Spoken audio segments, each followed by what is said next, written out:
Welcome to channel. நான் வசு. So ரீசெண்டாக எஸ்பிஐபிஓட final result வந்து பார்த்தீங்கன்னா ரிலீஸ் ஆச்சு.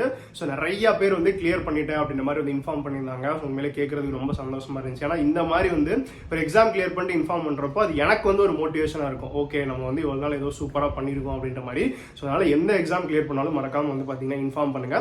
ஸோ லாஸ்ட் ஒரு 2-3 நாளாக வந்து அவங்க கிட்ட நிறைய வந்து டிஸ்கஸ் பண்ணேன். அதுக்கப்புறம் அவங்களோட பழைய கான்வர்சேஷன் அதெல்லாம் வந்து எடுத்து பார்த்தேன்.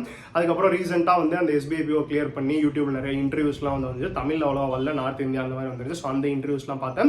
இதெல்லாம் வச்சு பார்க்குறப்போ வந்து ஒரு சில விஷயங்கள் வந்து எனக்கு வந்து ஸ்ட்ரைக் ஆச்சு. ஓகே, இதெல்லாம் வந்து பார்த்தீங்கன்னா இவங்க கரெக்டாக பண்ணனால தான் எஸ்பிஐபிஓ இவங்க வந்து கிராக் பண்ணியிருக்காங்க அப்படின்ற மாதிரி எனக்கு வந்து பார்த்தீங்கன்னா ஸ்ட்ரைக் ஆச்சு. அது என்னெல்லாம் விஷயங்கள் அப்படின்றத அந்த வீடியோவில் உங்க கூட வந்து ஷேர் பண்ணிக்க போகிறேன். ஸோ வீடியோவை ஃபுல்லாக பாருங்க.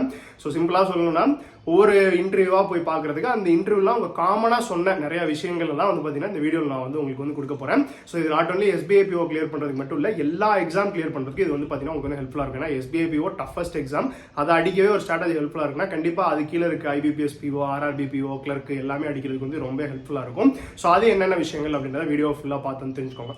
ஸோ ஃபஸ்ட்டு எல்லாரோட கிட்ட பேசினது, அவங்க கிட்ட அனலைஸ் பண்ணதெல்லாம் வச்சு பார்க்குறப்போ வந்து பார்த்தீங்கன்னா பேசிக்ஸ் வந்து பார்த்தீங்கன்னா அவங்க ஸ்ட்ராங்காக வந்து பார்த்தீங்கன்னா பண்ணியிருக்காங்க. ஸோ ஃபவுண்டேஷனை வந்து ரொம்ப ஸ்ட்ராங்காக போட்டிருக்காங்க. அதனால தான் இவ்வளோ பெரிய கட்டடத்தை எழுப்பி அவங்களால வந்து எஸ்பிஐபிஓ வந்து கிளியர் பண்ண முடிஞ்சிருக்கு. நம்மள நிறைய பேர் வந்து பார்த்தீங்கன்னா அதை வந்து பண்ண மாட்டோம். அரைவரையாக வந்து பார்த்தீங்கன்னா பேசிக் படிப்போம். ஸோ இந்த டாபிக் வந்து இந்த ட்ரெயினர்கிட்ட, அந்த டாபிக் அந்த ட்ரெயினர்கிட்ட அப்படின்ற மாதிரி அரைவரையாக படித்து அடுத்த அரைவரையாக மார்க்குக்கு போய் நிறைய கான்செப்ட் கிளாரிட்டி இல்லாமல் வந்து பார்த்தீங்கன்னா ஸ்ட்ரகிள் ஆகிட்டு இருப்போம். ஸோ அதை வந்து பண்ணாதீங்க. பேசிக்காக நல்லா வந்து பார்த்தீங்கன்னா படிங்க. ஏன்னா இந்த டைம் தான் சில பேர் நிறைய பேர் பேசிக் வந்து ஸ்டார்ட் பண்ணுவாங்க. ஏன்னா அந்த ஏப்ரல் மேல பேங்கிங் நிறைய பேர் ஸ்டார்ட் பண்ணுவாங்க. பேசிக் வந்து பக்காவா படிங்க. 2 மாசம் 3 மாசம் ஆனாலும் பரவாயில்ல. எல்லா டாபிக்ஸையும் பொறுமையா ஆர்கனைஸ்டா வந்து ஒரே சோர்ஸ்ல வந்து படிங்க. இங்க கொஞ்சம் அங்க கொஞ்சம் அப்படின்ற மாதிரி கன்ஃபியூஸ் ஆகாம ஒரே சோர்ஸ்ல நீங்க படிச்சீங்க அப்படின்னா அந்த ட்ரிக்ஸ் எல்லாமே வந்து பாத்தீங்கன்னா உங்களுக்கு வந்து ரொம்ப ஈஸியா வந்து புரியும்.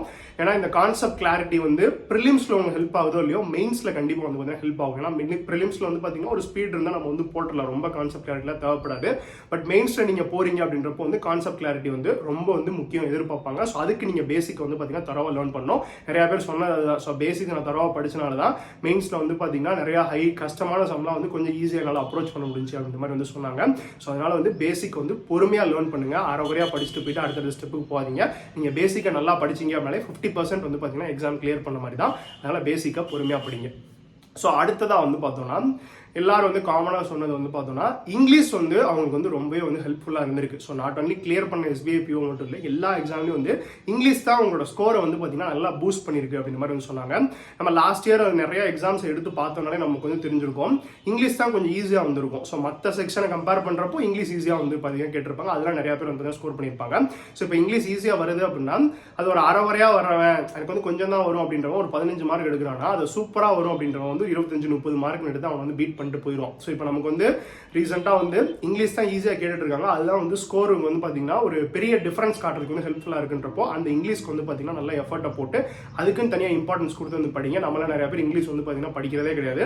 சும்மா வந்து பார்த்தீங்கன்னா போய் போட்டுவிட்டு வருவோம், வர்றது வரட்டும், என்ன படிச்சா. சில பேர் வந்து என்ன படித்தாலும் வந்து இங்கிலீஷில் வர்றது தான் வருன்றாங்க. சார் எதுக்கு சார் தனியாக உட்காந்து படிச்சுட்டு மாதிரி சொல்கிறாங்க. அப்படிலாம் கிடையாது. அதுக்குன்னு தனியாக எஃபர்ட் போட்டு படித்தோம் அப்படின்னா கண்டிப்பாக அதுலேயும் நம்மளால் அதிகமாக ஸ்கோர் பண்ண முடியும். நம்ம இங்கிலீஷ் எப்படி படிக்கணும் தனியாக வந்து ஒரு பிளேலிஸ்ட்டே நான் வந்து போட்டு வச்சிருக்கேன், என்னென்ன சோர்ஸ்ல எப்படி ப்ரிப்பேர் பண்ணணும் அப்படின்றது. ஸோ அதை வந்து பார்த்தீங்கன்னா பாருங்க, உங்களுக்கு ரொம்ப வந்து பார்த்தீங்கன்னா ஹெல்ப்ஃபுல்லாக இருக்கும்.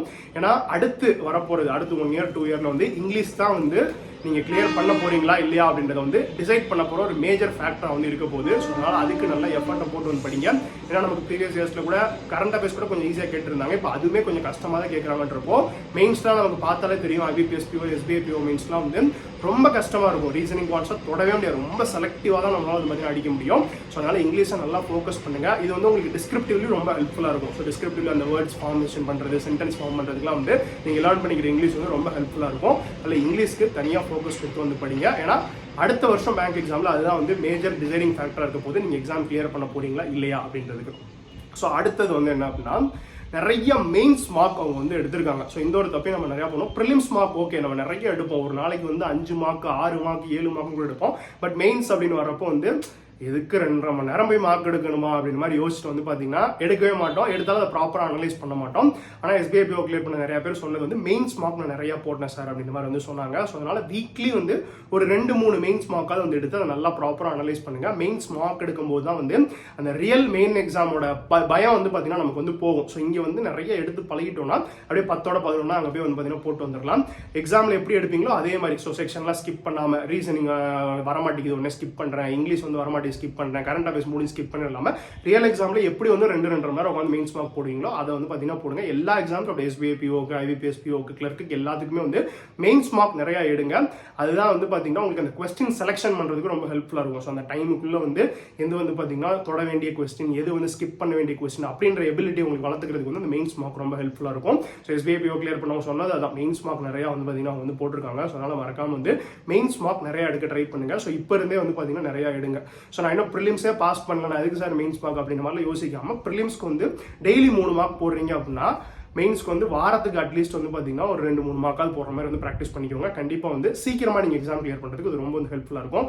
இல்லை நான் ப்ரிலிம்ஸ்லாம் பாஸ் ஆன அப்புறம் மெயின்ஸ் மார்க் போட்டுக்கிறேன் அப்படின்னா ஃபர்ஸ்ட் இயர் ப்ரிலிம்ஸ் பாஸ் ஆவீங்க, அடுத்த இயர் மெயின்ஸ் பாஸ் ஆவீங்க, இன்னும் 2-3 வருஷம் பேங்க் எக்ஸாம் படிக்கிற மாதிரி இருக்கும். அதனால் சைமல்டேனியஸாக வந்து ப்ரிலிம்ஸ்க்கும் மெயின்ஸ்க்கும் பேரலாக வந்து மார்க் போட்டே அவங்க ரொம்ப சீக்கிரமாக அடுத்த வருஷமே வந்து பார்த்தீங்கன்னா பேங்க் எக்ஸாம் வந்து கிளியர் பண்ணிடலாம். ஸோ ஸ்டாட்டிக் பேங்கிங் அப்படின்ற ஒரு போர்ஷன் வந்து இருக்குது. நீங்கள் PO உங்களோட டார்கெட் அப்படின்னா வந்து அந்த ஸ்டாட்டிக் பேங்கிங் வந்து நீங்கள் நல்லா பண்ணீங்க அப்படின்னா தான் கிளியர் பண்ண முடியும். ஏன்னா உங்களுக்கு இன்டர்வியூவில் அதுல இருந்தால் நிறையா கொஸ்டின்ஸ் வந்து கேட்குறாங்க.